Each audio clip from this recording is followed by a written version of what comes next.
छाड़ ना मु आज तुम मन पसंद खाଇବା बने मु तुमको बारंबार कहूछु मते डिस्टर्ब करना बोली। अच्छा मो कथा सुनो।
केते दिन आउ केते दिन तमे मो सहित एमिति करिवो अच्छा ମୁଁ କରୁଛି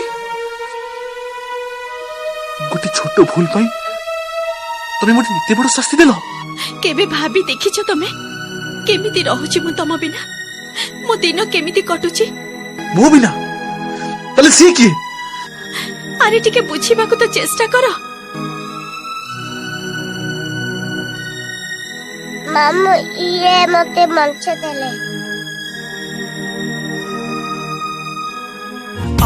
ଫେରି ଆ ପ୍ରିୟା ଆଲୋ ଥରେ ମୁଁ ବଞ୍ଚିବି ଏବେ ତୋ ଇଚ୍ଛାରେ।